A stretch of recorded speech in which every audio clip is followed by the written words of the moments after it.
देखो, आज जो हम क्लास लेके चलेंगे, आज हम सीखेंगे ट्राइंगल्स की थ्योरम्स को, और फिर हम इसके ऊपर बेस्ड क्वेश्चंस को करेंगे जिससे कि हम आराम से ये क्लियर हो जाए। तो सबसे पहले हमारे पास में ट्राइंगल्स है।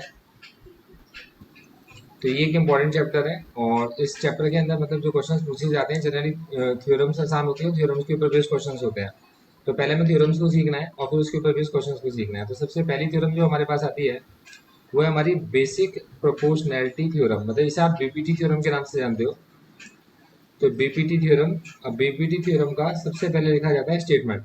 तो स्टेटमेंट ये कहता है, और इसको आप बार बार यूज भी करते हो, if A line, if in a triangle, if in a triangle. तो पहले आप ट्राइंगल की बात कर रहे हो, तो if in a triangle a line is a drawn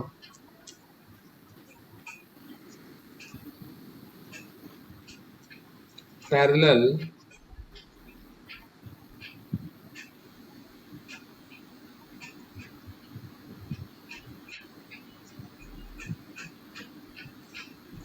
to third side,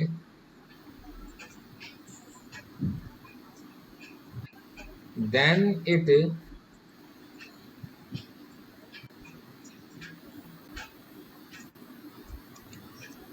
divides the other two sides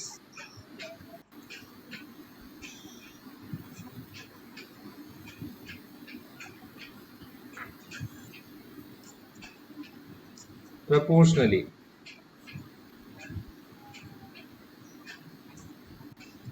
तो if in a triangle a line is drawn parallel to the third side then it divide the other two sides proportionally. मतलब अगर इस sides को, triangle को अगर आपने, मतलब आपने ट्राइंगल लिया और इस ट्राइंगल के अंदर आपने एक साइड ली, तो सपोज करो बीसी साइड ली, और इस बीसी साइड के पैरेलल आपने एक लाइन को ड्रॉ किया। ये लाइन है आपके पास में पी क्यू। तो आप सबसे पहले गिवन में लिखोगे कि आपकी ये जो पी क्यू लाइन है ये पैरेलल है किसके, बीसी के पैरेलल है।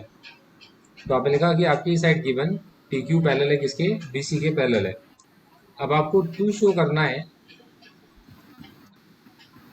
कि ये बाकी की दो साइड्स को प्रोपोर्शनली डिवाइड करती है। अब प्रोपोर्शनली डिवाइड करने का मतलब हो गया कि जो बाकी की जो चीजें बची रह गई, एक आपके पास एपी बचता है, अब एपी के नीचे क्या बचता है, बीपी बचता है।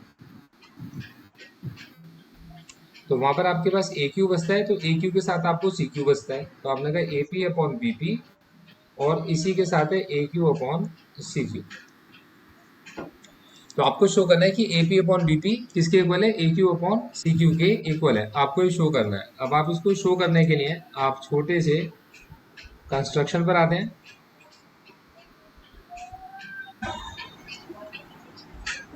कंस्ट्रक्शन के लिए क्या होता है कि कंस्ट्रक्शन करने के लिए आप सबसे पहले ज्वाइन कर दीजिए बी क्यू को एंड सी पी को। तो आप बी क्यू को और सी पी को, इन दोनों को आप ज्वाइन कर दीजिए सबसे पहले आप।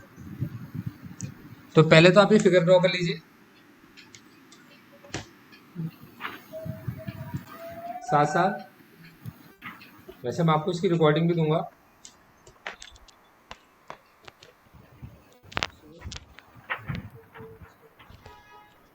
y is equal 3y is equal to -4, y is equal to -4/3।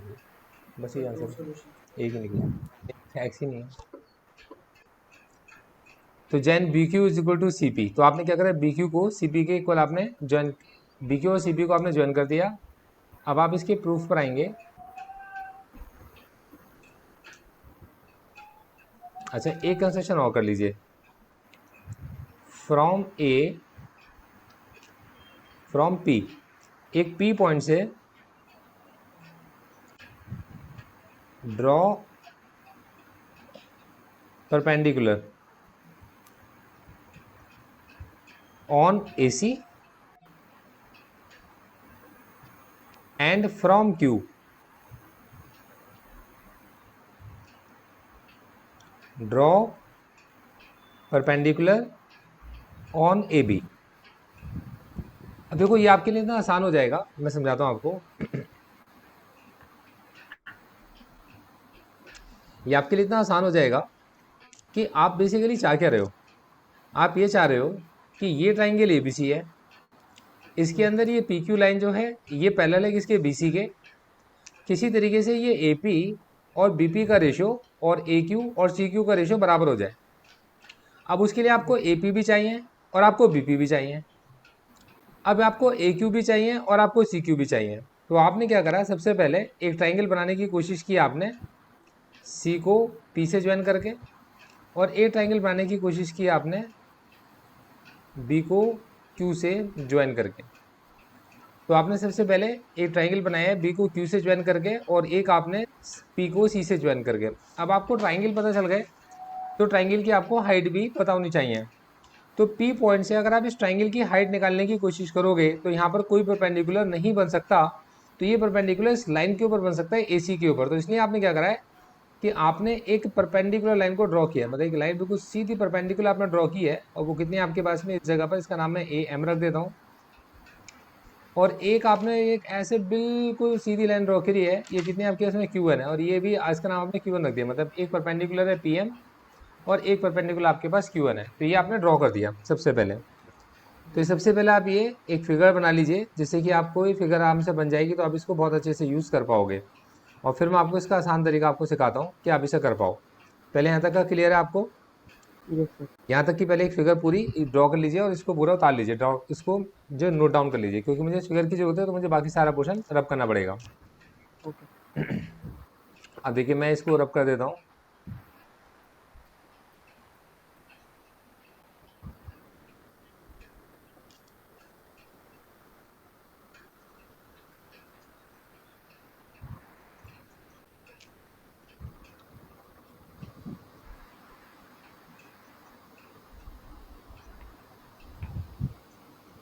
क्योंकि मुझे इस फिगर की जरूरत पड़ेगी। यस।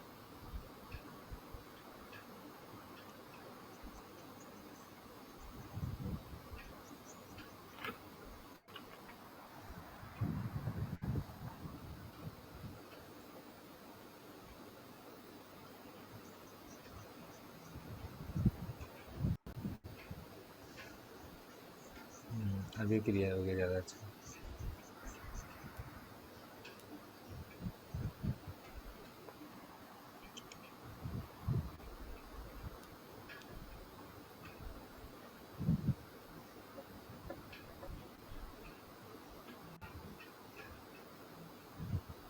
ठीक है, अब देखिए पॉइंट मेरे पास ये है। अब मुझे क्या करना है, तो मेरे को यहाँ पे ऐसे लिखना होगा, area of triangle A P Q. तो मेरे पास ट्राइंगल होगा ए पी क्यू। अब इस ए पी क्यू के नीचे मैं जाऊंगा तो मेरे को पी क्यू बी भी मिल जाएगा। तो मेरे को देखो ए पी मिल गया ए पी क्यू के अंदर, और बी पी मिल गया मेरे को बी पी क्यू के अंदर। ठीक है, तो मेरे को क्या करना है, पहले ए पी क्यू लिखना है, area triangle A P Q. अब मैं इसके नीचे लिखूंगा पी क्यू बी लिख दूंगा। तो मैंने लिखा area of triangle P Q B. तो देखो इज इक्वल्स टू, अब ट्राइंगल आपके पास जो ए पी क्यू है, अगर आप ट्राइंगल ए पी क्यू की बात करोगे तो उसका जो बेस है, ध्यान समझिएगा, उसके बेस में ए पी आता है। तो आप उसमें लिख देंगे हाफ, बेस हो गया उसका ए पी, और परपेंडिकुलर उसके ऊपर कितना आपका क्यू एन है। तो आपने लिखा ट्राइंगल ए पी क्यू का एरिया होगा हाफ, बेस कितना आपके पास ए पी, और उसके ऊपर जो परपेंडिकुलर है वो कितना आपके पास में क्यू एन है। In the same way upon में आ जाएंगे। अब आपको मिलता है पी क्यू बी, तो आपके पास में पी क्यू बी ट्राइंगल है, तो इसके अंदर जो बेस मिलेगा आप इस बार लेके चलेंगे बीपी। अब बीपी लाइन के ऊपर केवल एक ही परपेंडिकुलर है, और वो है आपके पास में क्यू एन। तो किसी भी ट्राइंगल को देखो, अगर आप इसको टेढ़ा भी कर दोगे या कैसा भी कर दोगे, तो बेसिकली वो जो परपेंडिकुलर डिस्टेंस होता है किसी भी पॉइंट से, आप केवल उसी यस। को हाइट कंसीडर कर सकते हो। मतलब इस पॉइंट से जो परपेंडिकुलर इस लाइन के ऊपर ड्रॉ हो सकता था, वो केवल एक ही हो सकता था, वो कितना है, क्यू एन। तो ए पी क्यू के लिए भी यही परपेंडिकुलर है, और आगे आपके पास में ये जो पी क्यू बी है, ये आपके पास में इसके ऊपर भी यही परपेंडिकुलर का काम करेगा। तो यहाँ पर आप इसे लिखोगे हाफ, ये होगा आपके पास में बीपी, और मल्टीप्लाई में कितना होगा आपके पास में क्यू एन। अब क्या होगा, इस हाफ से आपका हाफ कट जाएगा, और क्यू एन से आपका क्यू एन कट जाएगा, और अब आपके पास में जो बचती है चीज, वो आपके पास है A P upon B P, और ये आपकी इक्वेशन नंबर 1 बचती है।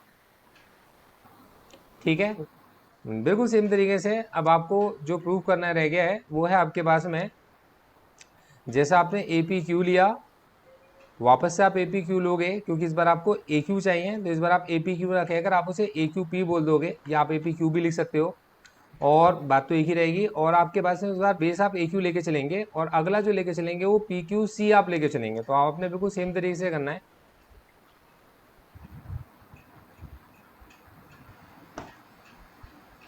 आपने लिखा area of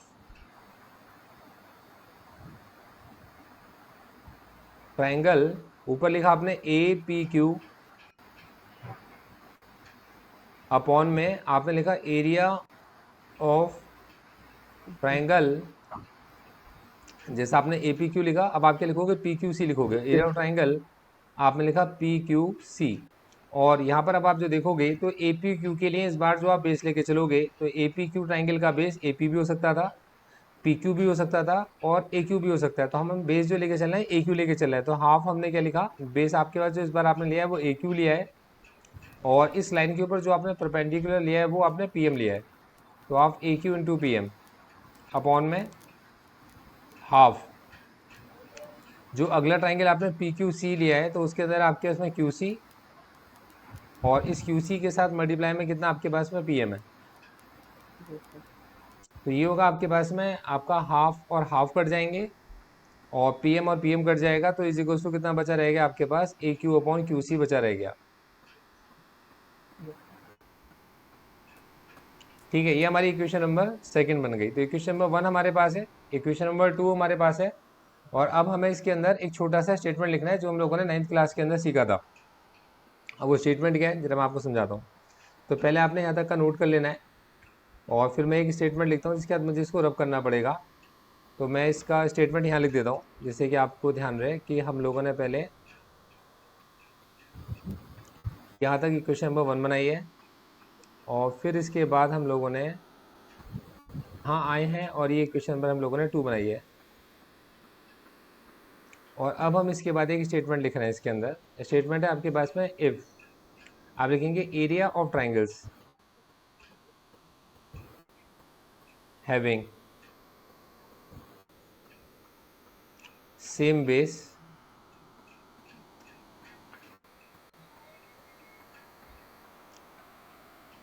comma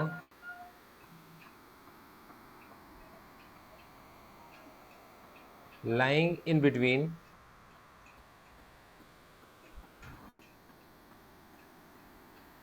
same parallel lines have equal areas। ये चीज़ आपने क्लास 9th में सीखी थी, अगर दो लाइंस पैरेलल हो और बेस सेम हो तो उनके ट्राइंगल्स के एरियाज भी बिल्कुल बराबर होते हैं। yes तो हमारे पास में क्या है, हमें मिलता है पहले पी क्यू, पी क्यू से हमारे को मिलेगा बी, और पी क्यू लाइन के सामने है हमारे पास में पी क्यू से मिलता है सी, क्योंकि पी क्यू और बी सी लाइन आपस में पैरेलल है। तो हमारे को area of triangle P Q B और पी क्यू सी सेम मिल जाते हैं। तो हम यहाँ पे लिखेंगे जो तीसरी चीज़ हमारे पास बनती है वो ये कि area of triangle P Q B is equals to है आपका area of triangle P Q C. तो पी क्यू बी का एरिया और पी क्यू सी का एरिया इक्वल है, हमारे पास इक्वेशन नंबर हमारी 3 बन जाती है। ठीक है, अब देखो हमारे पास में ऊपर हम लोगों ने जो ट्राइंगल निकाला था वो था ए पी क्यू के नीचे पी क्यू बी, और यहाँ जो हमने ट्राइंगल निकाला था इक्वेशन नंबर 2 में ए पी क्यू और पी क्यू सी हम लोगों ने निकाला था। ठीक है, yes sir, और हमने जो इक्वेशन नंबर 3 है इसके अंदर हमने प्रूव कर दिया है कि ये जो पी क्यू बी है और जो पी क्यू सी है इनके एरियाज बराबर है, मतलब पी क्यू बी का और पी क्यू सी का एरिया इक्वल है। ये हमने इक्वेशन नंबर 3 के अंदर प्रूव कर दिया है कि पी क्यू बी और पी क्यू सी का एरिया बिल्कुल इक्वल है।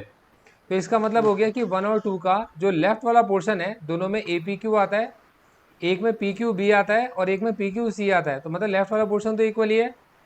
yes sir, तो हमने क्या लिखा, फ्रॉम 1 2 एंड 3, फ्रॉम 1 2 एंड 3 हमारे पास area of triangle A P Q upon area of triangle P Q B is equals to area of triangle A P Q upon area of triangle P Q C. तो इससे क्या मिलेगा आपको, मतलब इससे फायदा आपको ये रहेगा कि एक साइड आपको मिल जाएगा ए पी क्यू में ए पी और बी पी, और एक साइड मिल जाएगा ए क्यू और क्यू सी। Yes sir.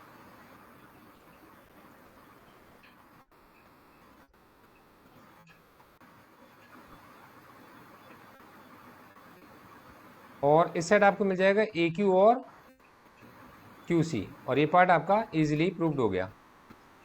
तो मैं उम्मीद करके चलता हूँ कि कॉन्सेप्ट आपको बहुत अच्छे से क्लियर हो गया होगा। ये हमारी सबसे पहली थ्योरम है और ये हमारे बहुत काम की थ्योरम है, मतलब हमें ये समझ में आनी चाहिए कि ये क्वेश्चन हमसे इसके ऊपर बहुत पूछे जाते हैं। तो ये हमारे को ये कॉन्सेप्ट हमें बिल्कुल क्लियर हो गया होगा। अब देखो बिल्कुल इसी तरीके से, मतलब हमारे पास में ना क्या होता है, इसी का एक सेकंड पार्ट भी होता है। कई बार टीचर इसके सेकंड पार्ट को प्रूव करने के लिए कहते हैं। टीचर कहते हैं कि अब आपको इस क्वेश्चन के अंदर ये शो करना है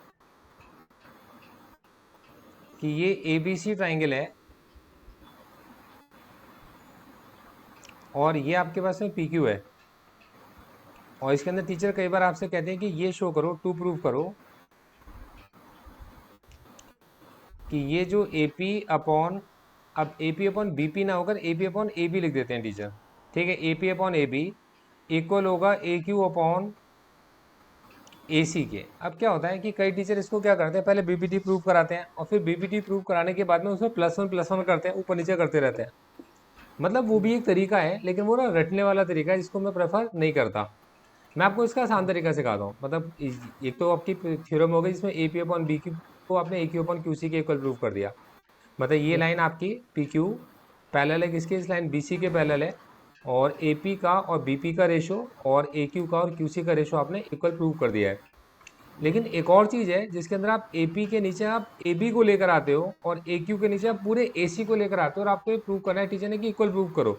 अब ये बीपीटी का इससे कोई मतलब नहीं है, ये सिमिलरिटी का सीधा सीधा क्वेश्चन है। तो इसके अंदर ये आपको शो करना है, और आपको इस क्वेश्चन में जो गिवन रहता है वो क्या रहता है, आपको गिवन रहता है कि आपका जो पी क्यू है वो पैरेलल है किसके, बी सी के पैरेलल है। ये आपको गिवन है, बस इतना, इसके अलावा कुछ नहीं पता आपको। अब उसका मैं बड़ा आसान सा तरीका आपको सिखाता हूँ। तरीका क्या रहेगा भाई, आपके पास इसका नाम आप अगर एंगल 1 रख देते हो और इसका नाम अगर आप एंगल 2 रख देते हो, ठीक है जी, और ये एंगल आपका ऐसे ही लिखा रहेगा। अब ध्यान समझिएगा, बहुत सिंपल चीज। ये जो एंगल पी ए क्यू है और ये जो एंगल बी ए सी है, ये आपस में इक्वल है क्योंकि दोनों आपके से एंगल ए को रिप्रेजेंट कर रहे हैं। मतलब ये जो पी ए क्यू एंगल है या एंगल जो आपके से बी ए सी है, ये दोनों एंगल्स आपस में इक्वल है। तो पी ए क्यू और बी ए सी आपस में इक्वल है, और आप इसको लिख दोगे एंगल ए कॉमन।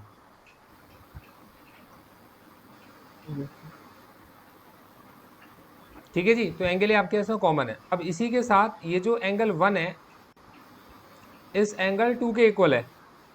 अब एंगल 1 एंगल 2 के इक्वल है, आप इसका भी रीजन लिख दोगे। इसका रीजन ये आपके उसमें ये आपके कॉरस्पॉन्डिंग एंगल्स हैं। Yes sir.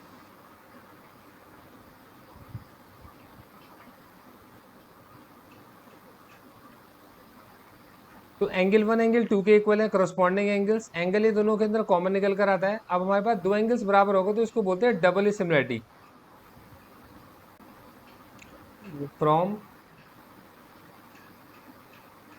डबल ए दो एंगल्स इक्वल हो जाते हैं अगर किसी ट्रायंगल के सिमिलैरिटी।